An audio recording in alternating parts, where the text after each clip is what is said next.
Bonjour petite lumière, aujourd'hui je vais partager avec toi ce qu'est un dosha, comment le dosha s'exprime dans ta vie et comment tu peux les utiliser pour améliorer ta vie quotidienne. Si tu es nouveau ou nouvelle, merci de t'abonner à ma chaîne juste en dessous et de me laisser un gros pouce bleu. Alors, un dosha, on l'appelle aussi l'énergie vitale ou la constitution d'une personne. Elle se trouve au nombre de 3 doshas.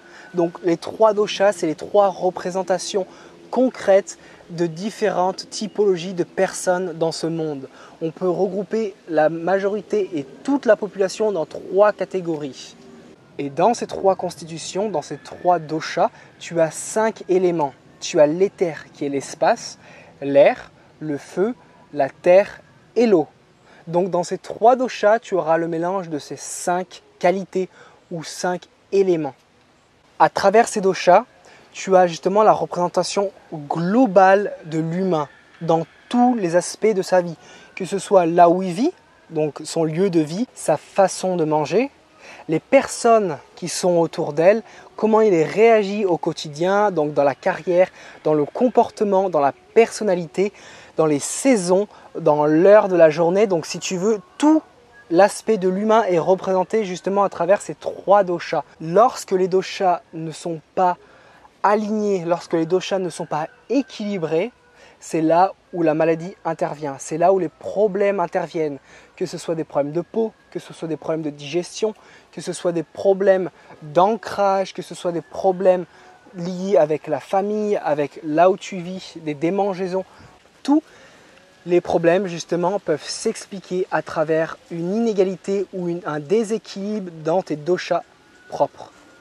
Là où l'Ayurveda justement est extrêmement connu et que justement les doshas ont toute leur importance, c'est notamment au niveau de l'alimentation. On parle souvent des doshas et de l'Ayurveda dans l'alimentation, mais encore une fois, il n'y a pas que ça.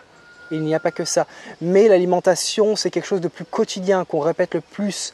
L'environnement dans lequel tu te trouves, l'alimentation, c'est des choses qui nous touchent au quotidien. Savoir ce que tu peux manger. Si tu es pitta, qu'est-ce que tu peux manger pour équilibrer justement ce pitta? Ou si tu es vata et tu es complètement dans les airs, qu'est-ce que tu vas avoir besoin justement pour te ramener à la terre?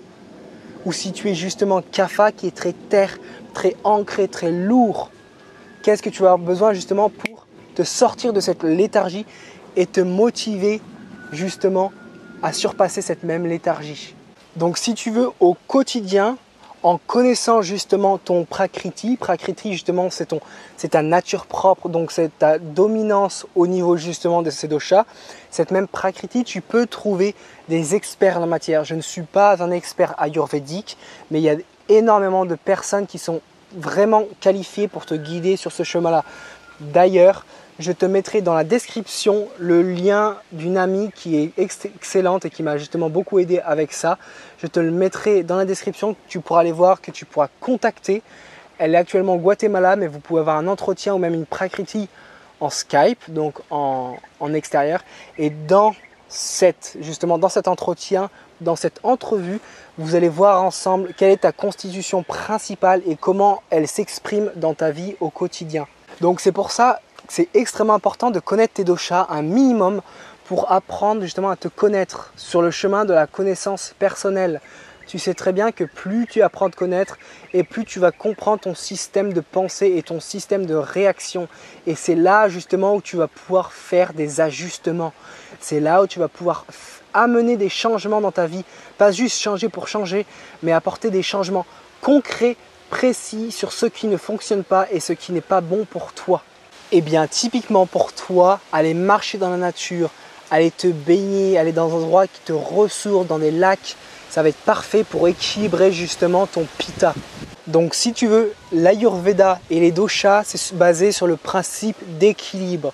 À partir du moment où tu peux arriver à un équilibre justement entre ta nature, entre tes doshas, c'est là où justement tu rentres dans l'homéostasie, l'état de santé parfait, l'état de santé stable. J'espère que cette vidéo t'a plu. Ça a été une vidéo assez courte et rapide parce que dans les prochaines vidéos, je vais faire dosha par dosha et là, je vais rentrer en profondeur et je vais te donner les détails de comment toi, tu peux repérer qu'est-ce que tu es, quelle tendance tu as et comment justement tu peux les surpasser et comment tu peux équilibrer tout ça. Encore une fois, je te conseille vraiment de consulter un professionnel ou vraiment quelqu'un d'expérimenté qui pourra vraiment te guider. Donc encore une fois, je te mets dans la description le lien de mon ami que tu pourras contacter et qui va pouvoir t'aider justement là-dedans. Je t'aime petite lumière, reste connecté pour les prochaines vidéos sur les doshas et sur l'Ayurveda en général. Je t'aime, on avance ensemble vers la connaissance de soi et du soi. Je t'aime.